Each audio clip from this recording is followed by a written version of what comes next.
Assalamualaikum warahmatullahi wabarakatuh. Salam kepada saudara yang tengah monitor kisah dalam buat penguatan.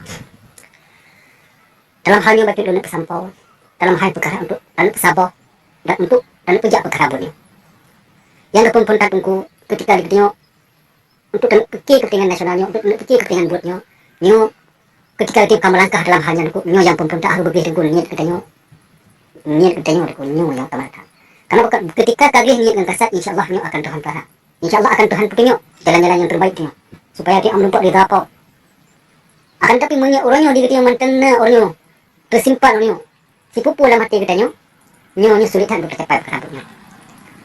Karena orangnya tentang orangnya putra orangnya yang terjadi orangnya jatuh bemo Aceh nyo mandu-mandumnya akibat kebodohan draw-draw.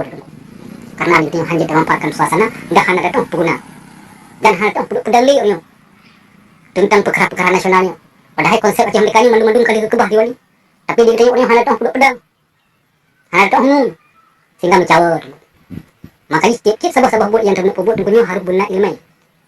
Nah, kenapa kan? Supaya dia tengok menempak itu faedah dunia akhirat. Menghana duku hana jalan pergi. Lebih-lebih untuk dengan sabah bangsa duku. Karena buat sabah bangsa Acehnya kan buat mudah. Buat baik akan datangnya tanggung jawab bagi kita yang merupakan adalah perjuangan tantangan kita tugas kita PR kita yang nantinya harus kerja. Makanya dalam halnya untuk ketika ditengok karena niat yang lainnya yang cukup teruk. Orang pihak kalian orang itu pihak pegang orang evaluasi. Pada pegang evaluasi ini dalam nanggro. Putra yang harus pelaku orangnya. Supaya anak perubahan dan kibang cerita mulai menandung menurut. Terima kasih kepada gura-gura atau partisipasi urun-urun Bapandu. Maka dalam halnya bagi ulun putrang dalam hal perkara untuk terpijak kepentingan nasional. Karena menurut ulun tunggu perkara buat perjuangannya atau perkara nasional bangsa Acehnya yang kali Republik Mata katanya oleh almarhum Paduka Yang Mulia dan Hasan Muhammad. Nyo gak amanah kepada katanya nak hangga di setel-setel urung. Nak kepetunjuk jalan nak di setel garis. Cuman garis dah tunggu. Nak garis perjuangan. Tadi mufum garis perjuangan ini tunggu, kiban mufum garis perjuangan. Garis perjuangan yang dimaksud di almarhum Paduka Yang Mulia dan Hasan Muhammad nak merujuk kepada Al-Quran dan Sunnah Nabi. Yang kena merujuk. Kena dasar, kena muwaji. Jadi ketika orang yang bertentangan dengan konsep yang kagak pejak li almarhum Paduka Yang Mulia dan Hasan Muhammadnya hana coba-coba tak ikut tunggu. Hana coba-coba tak punya tunggu. Yang kau letakkan. Jadi selipat itu nak ke agama.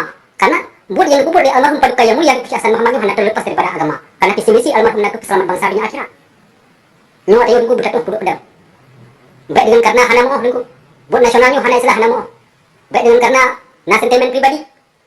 Nyo kah perlu dengan pribadi tunggu. Orang yang kira hana mampu tunggu. Bah, pukul dego. Mereka bertanya baik diwali. Ini yang lebih kalian perjuangan. Dalam ketika dia kata beranjak dia untuk terkubur kepentingan nasionalnya, dia tengok biar ke resiko tunggu. Perkara perjuangan tunggu hana luput daripada resiko. Ini adalah merupakan sebuah tantangan. Makanya lebih titel kepada urun-urun pejuangnya nak syahid. Udah yang kubur kepentingan agama itu, kepentingan fisabilillah. Yang menumpuk titel syahid, menumpuk makna yang lebih baik di sisi Allah wa ta'ala yang pada Allah. Yang makanya hidup punca raih faedah ingat. Makanya biar ke resiko. Cocok semua yang terjadi orangnya. Macam masatun jamu. Ratusan tahun yang kau ikut, ribuan tahun yang kau ikut yang terjadi Mbak Siti Masita. Ketika anu, itu lama pun, diceruk. Di Raja Tani. Untuk ibu akui bahwa dia akan tetap muda. Itu lah kau lagi yang sih. Tetap muda. Sampai keluar kata tu kata tetap. Hanya dengan tetap yang bertindak kepada Allah Subhanahu Wa Taala. Mana sih kita orangnya? Baik ketika orang kalahir yang berjanjikan orangnya. Itu yang mudah macam orangnya. Dapat anggur. Coba bayangkan berapa ribu orangnya. Yang bangsa yang kabeh. Bagi betul perjuangannya. Sementara orang perjuangan almarhum Kusi Hasan Muhammad ini adalah nanti perjuangan yang sah, yang lekah, yang diakui oleh bangsa Aceh, yang diakui oleh ulama-ulama Aceh. Pakat orang yang dikatakan ketika orang yang hanali beliau orang yang berhut hatinya. Kayak kalian perjuangannya, tanpa ancur perjuangannya orang, tanpa pedang, tanpa pegadai orang perjuangannya orang. Sementara orangnya harga yung bangsa Aceh orangnya kali berhuyung juga. Cuman rawat mantan hai tong berhuyung. Nyo jadi kafam dengan hal yang lainnya. Jadi mudah-mudah dia tengok terkafir dengan hal yang baru. Nyo dia harus naslipat. Mudah-mudah orang itu duduk perjuangan yang kepegali almarhum. Nak ke bahuku, nak ke bahu tengok, nak ke bahu dia. Dia tak pelajari dan kita mati dia tengok kipan orang konsep perjuangan orang. Jadi baik sampai dia tengok dalam golongan biasa orang. Menang usaha. Terima kasih. Assalamualaikum.